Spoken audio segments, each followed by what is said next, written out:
Assalamualaikum warahmatullahi wabarakatuh. Kami dari kelompok 3, di sini kami akan mempresentasikan hasil kerja kelompok kami untuk studi banding dan kajian industri. Perkenalkan, nama saya Renaldi Rahadian dengan NIM 431 2012 0063. Nama saya Elvia Amelia dengan NIM 4312 012 0083. Nama saya Vina Desti Rahmawati dengan NIM 43120 1261. Nama saya Riditya Delia dengan NIM 43120 120 076. Oke, selanjutnya akan dipresentasikan oleh Saudara Amel. Berikut pengertian industri.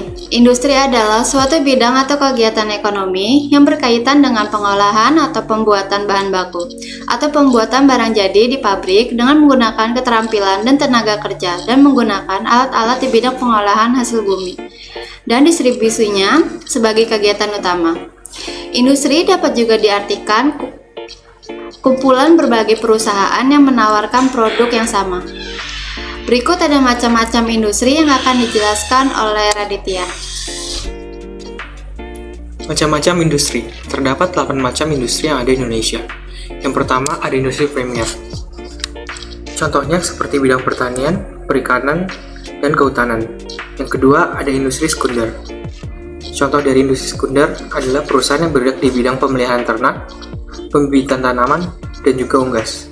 Selanjutnya ada industri manufaktur. Untuk manufaktur, contohnya perusahaan yang bergerak di bidang tekstil, bahan kimia, dan industri kertas. Yang keempat ada industri konstruksi, yang kelima ada industri jasa. Contoh dari industri jasa seperti hiburan, perhotelan, dan juga pariwisata. Selanjutnya yang keenam ada industri hasil barang, ada industri kuarter, dan terakhir ada industri ekstraktif. Untuk industri ekstraktif, salah satu contoh perusahaan yang bergerak di bidang kayu, batu bara mineral, dan juga biji besi. Selanjutnya akan dijelaskan oleh Vina. Five Forces Porter, strategi marketing industrial.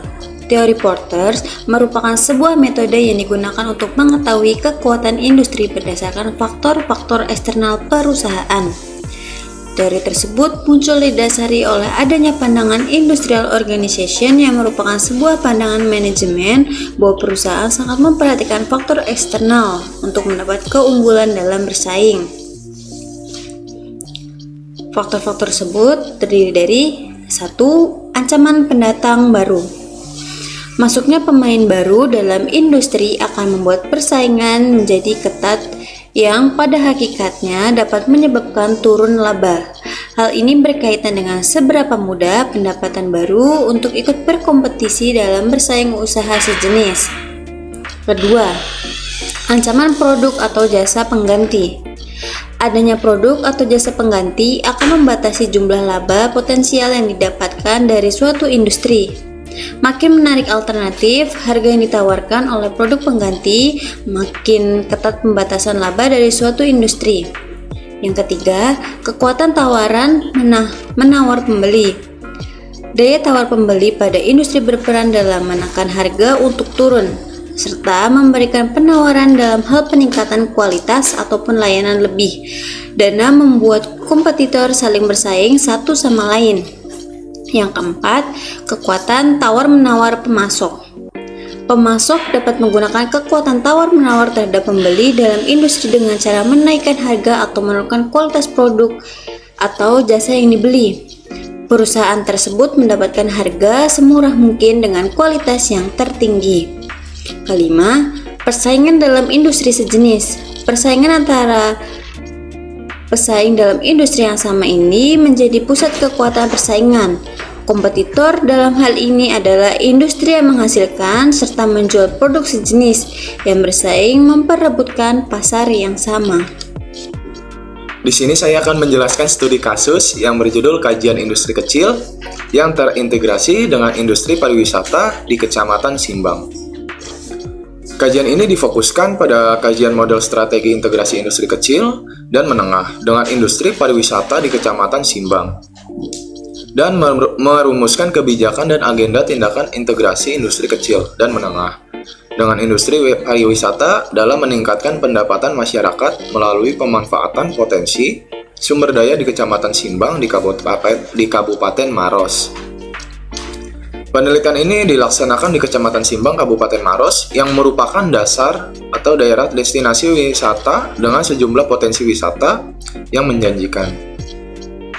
Jenis penelitian ini adalah deskriptif, kuantitatif, yang menggunakan analisis SWOT yang dituangkan dalam metrik External Factor Analysis Summary atau kita biasa singkat EFAS, dan metrik Internal Factor Analysis Summary atau yang biasa kita singkat IFAS, untuk memetakan model integrasi antara keduanya. Dan selanjutnya ini terdapat metode pengelolaan atau analisis data. Yang kita gunakan ada 3. Yang pertama analisis deskriptif, yang kedua analisis SWOT, dan yang ketiga analytical hierarchy proses. Hasil analisis terhadap bobot faktor eksternal atau internal menunjukkan bahwa potensi integrasi dengan industri pariwisata memiliki kekuatan lebih rendah dan dari kelemahannya, yang berarti bahwa nilai kelemahan tersebut lebih besar, menjadi penyebab sulitnya membangun integrasi dengan industri pariwisata kecil yang memanfaatkan kekuatan untuk menutupi kelemahan yang dimiliki. Terdapat beberapa yang menjadi kelemahan utama, itu ialah kelemahan yang dimilikinya itu aspek sumber daya manusia seperti kompetensi pelaku industri dan pengalaman dalam berwirausaha yang masih rendah. Sementara kekuatan yang dimiliki oleh pelaku IKM yang mendukung kemungkinan membangun integrasi dengan industri pariwisata adalah ketersediaan bahan baku produksi, kapasitas produksi, dan ketersediaan mesin atau peralatan dalam produksi. Selanjutnya itu terdapat hasil analisis yang menunjukkan bahwa potensi membangun integrasi IKM dengan industri pariwisata memiliki peluang atau opportunities lebih tinggi daripada ancaman threat. Yang berarti bahwa kemungkinan untuk membangun integrasi IKM dengan IP memiliki peluang yang lebih besar dengan mengatasi kelemahan. Terdapat beberapa peluang yang dimiliki oleh KM seperti ketersediaan informasi dan bantu permodalan dari lembaga terkait, termasuk pelaksanaan monitoring dan evaluasi dari pemerintah menjadi satu faktor eksternal yang dapat mendorong penciptaan integrasi antara IKM dan IP. Beberapa kelemahan dan analisis IFAS diketahui dari beberapa aspek seperti persaingan usaha, seperti iklim investasi dan iklim usaha yang tidak kondusif. Hasil analisis lingkungan internal terkait dengan kekuatan menunjukkan nilai yang sangat lemah, yang berarti bahwa IKM di Kecamatan Simbang memiliki potensi yang dikembangkan dengan nilai IFAS yang lumayan besar.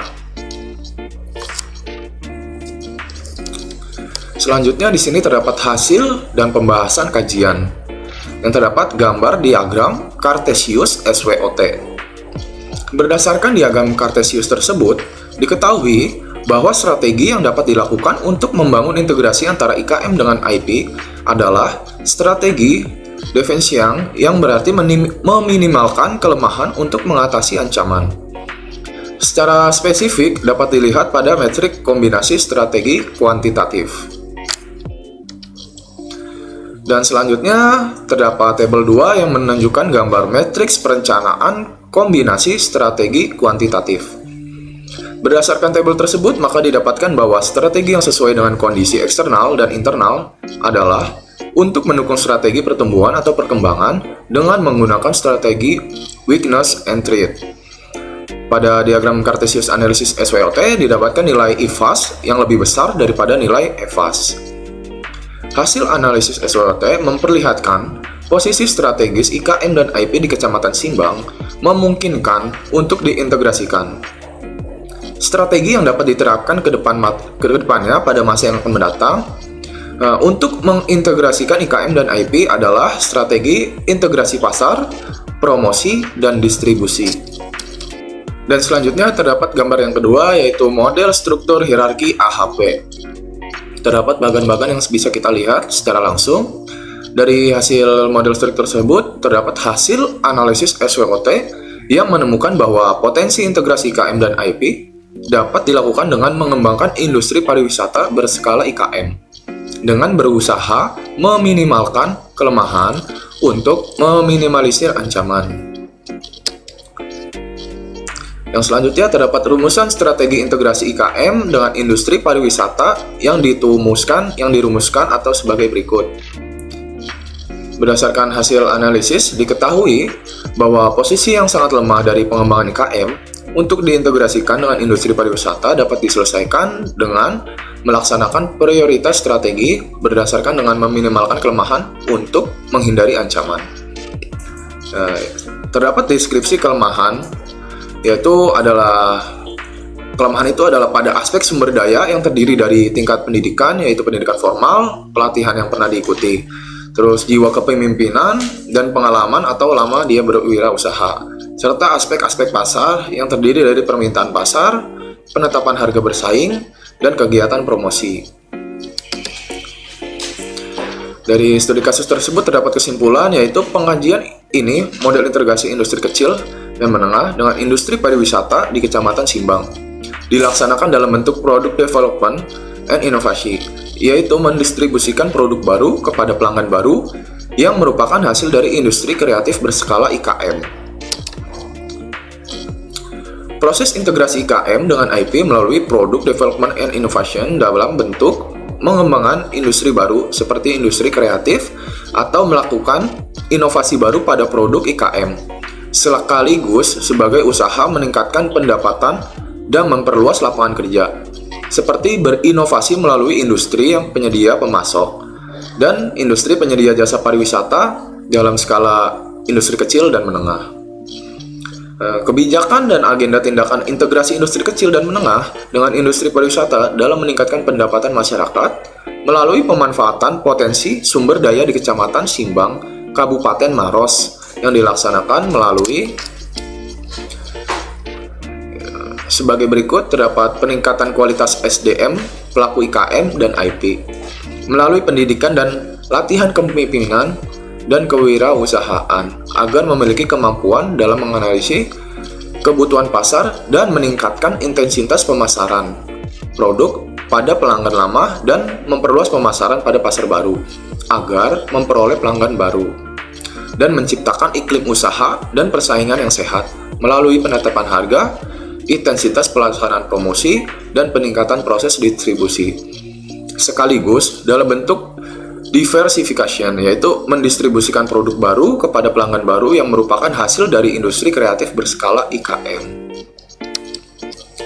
Selanjutnya terdapat kesimpulan, yaitu industri adalah suatu bidang atau kegiatan ekonomi yang berkaitan dengan pengelolaan atau pembuatan bahan baku atau pembuatan barang jadi.